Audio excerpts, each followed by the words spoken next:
श्री गौतम बुद्ध दास। उपवाचस्पति महोदय, आज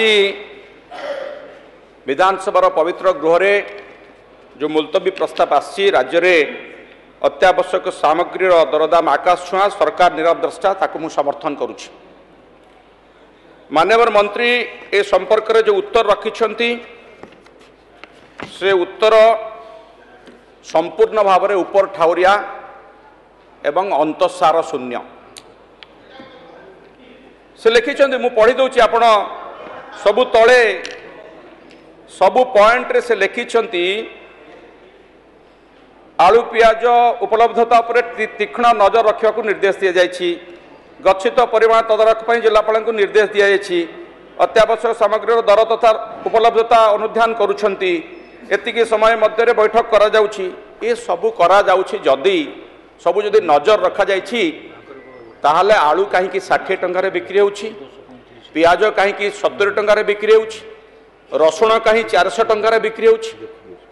एवं शेष माननीय मंत्री लिखिंट राज्य सरकार नीरव द्रष्टा संपर्कित मुलतवी प्रस्ताव तथ्य उपर आधारित नुहे। यही पदक कहीकि माननीय मंत्री केवल निजर अज्ञता को प्रकाश करूना।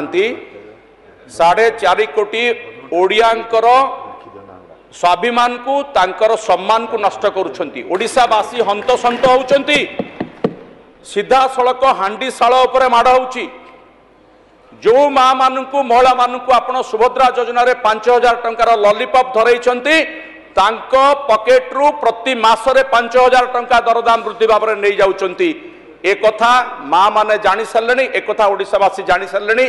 से जड़े माँ कथोपकथन गत काली मु विधानसभा गृह में प्रकाश करुली जे आलू मंत्री को पाइले पाखरे पाइले आम चोपा छड़ाई देबू। एक कथा मोर शब्द नुहे, एक कथा जड़े माँ क्रोधित माँ शब्द। माँ जानी सारे कहते परा आलू मंत्री को पाखरे पाइले चोपा छड़ाई देबू। अर्थात से एते क्रोधित होती जे से माने मंत्री को सम्मान दौना। मंत्री आमर मंत्री, आमको कष्ट लगुच, दुख लगुच। ओडिशा सरकार जने सम्माननीय मंत्री जो गृह रे आमे तांको मंत्री करिचु तांको प्रति ए प्रकार मंतव्य माँ माने दबा आरंभ कलेनी। आज्ञा तांको आपण टीवी रे देखुनांती कि आपण माने टीवी रे खराब लगुच। आपण को ज्वाई बाबू आपण को जेमती खराब लगुच मते भी सेमती खराब लगुच। मते भी कष्ट होउची जने माननीय मंत्री प्रति एभली मंतव्य शोभनीय नुहे। ए मंतव्य आपण बंद करि पारिबे नाही। कारण आपण आज जो तथ्य रखिचंती, जो तथ्य मु आपण को तथ्य देबी। मु जो तथ्य को आपण निराधार बोली कहिचंती मु आपण को तथ्य देबी। जो तथ्य ओडिशा सरकार नुहे भारत सरकार तथ्य मु आपण को दउची। रिटेल इन्फ्लेशन खुचरा बाजार रे मुद्रास्फीति आज सारा देश में मुझे भारत सरकार तथ्य दूची। ये केवल आपण एकुटिया दायी नुहति। मु आपण सपक्ष भी किसी कथा कहवाक चाहे। डबल इंजिन सरकार रे दरदाम नियंत्रण करने दायित्व सरकार जार था ना कहीं केंद्र सरकार एवं राज्य सरकार। आपण से पापरे केंद्र सरकार 50 भाग दायी, आपण भी 50 भाग दायी। कारण केंद्र सरकार आउ से 24 वर्ष नाना भाई गीत कहतुनी दायित्व आपणकर गोटे कम करूना। जदि एत बालुत शिशु अच्छा गोटे दोली विधानसभा रखी दिंतु आम झुलेबू आपन को। सरकार अच्छी शिशु सरकार आम झुलेबू आपन को। आप झुलुवे 24 वर्ष कहते कहीं कहते से कथा शुणु। आज्ञा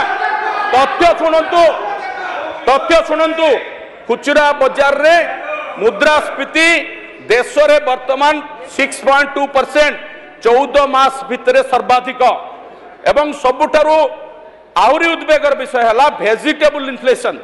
पनीपरिवा रे मुद्रास्फीति 42.2% 57 मासरे सर्वाधिक सारा देश रे। एवं देशर प्रभाव ओडिशा पर एमिति पड़ी जे आपणकर अपारगता पई ओडिशा रे ओवरऑल मुद्रास्फीति 8% रु बढ़ीगलानी। नाई एटा केबे हरि नथिला। आरबीआई रो शुणंतु तथ्य शुणंतु खाली अजथारे पाटितुड गले किसी लाभ हेबनी। आरबीआई रो अपर टॉलरेंस लिमिट अच्छी इन्फ्लेशन टिके तथ्य शुणी नियंतु।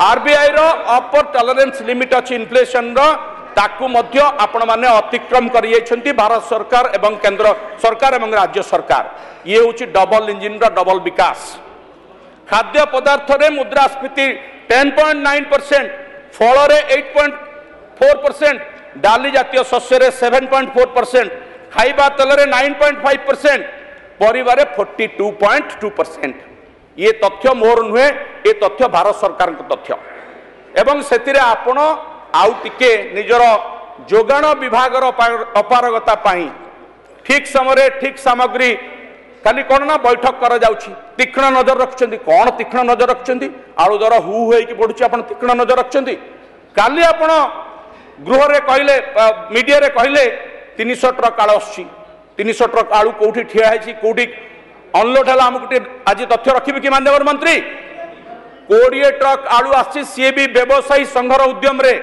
12 ट्रक आछि यूपी रु 8टी ट्रक आछि पश्चिम बंगरु गोला बाटरे चोरा रे आलू आसुची आज होची स्थिति आपण 300 ट्रक आलू प्रतिदिन आसिले भी आलूर चाहिदा ओडिशा रे 4000 रु 4500 टन प्रतिदिन एबे भी 1000 टन आलू कम अछि आपण 300 ट्रक आलू जदि उत्तर प्रदेश रु 17 भी आनंती तापरे मध्य दर नियंत्रण करि परिबे नाही सेति पई ठोस पदक्षेप दरकार योजना दरकार आपण पाखरे से योजना नाही सेटा मध्य आपण मानि नवा दरकार मु आपण को पेट्रोल डीजल कथा आपण कहउतिले क्रूड ऑयल प्राइस जति वर्तमान अछि $68 रु $72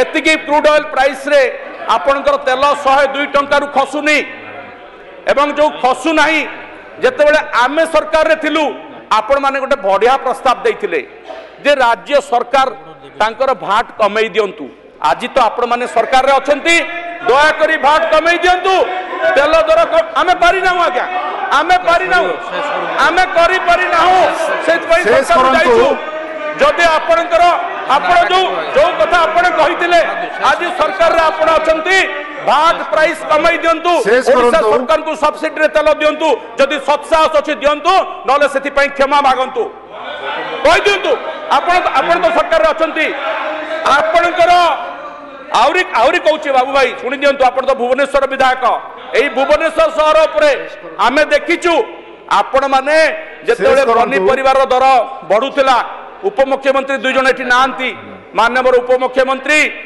प्रभाती मैडम माननीय उपमुख्यमंत्री सिंहदेव सर आमर जोगान मंत्री बाबू भाई भी समस्ते मिसिकरी आलू पियाज को माल करी पिंधिकी जाउतले प्रभाती मैडम तो गैस टांगी मुंडेकी जाउतले आज तो से कथा आपण माने सरकार रे अछंती आउ तरा जाउनांती वर्तमान जो दर अछि आपण माने मुंडेबे की gas Shri Saroj Kumar gas cylinder मुंडेबे की करि परु नांती तेनु आपण मानकर अपारगता पई दरदाम बढ़ु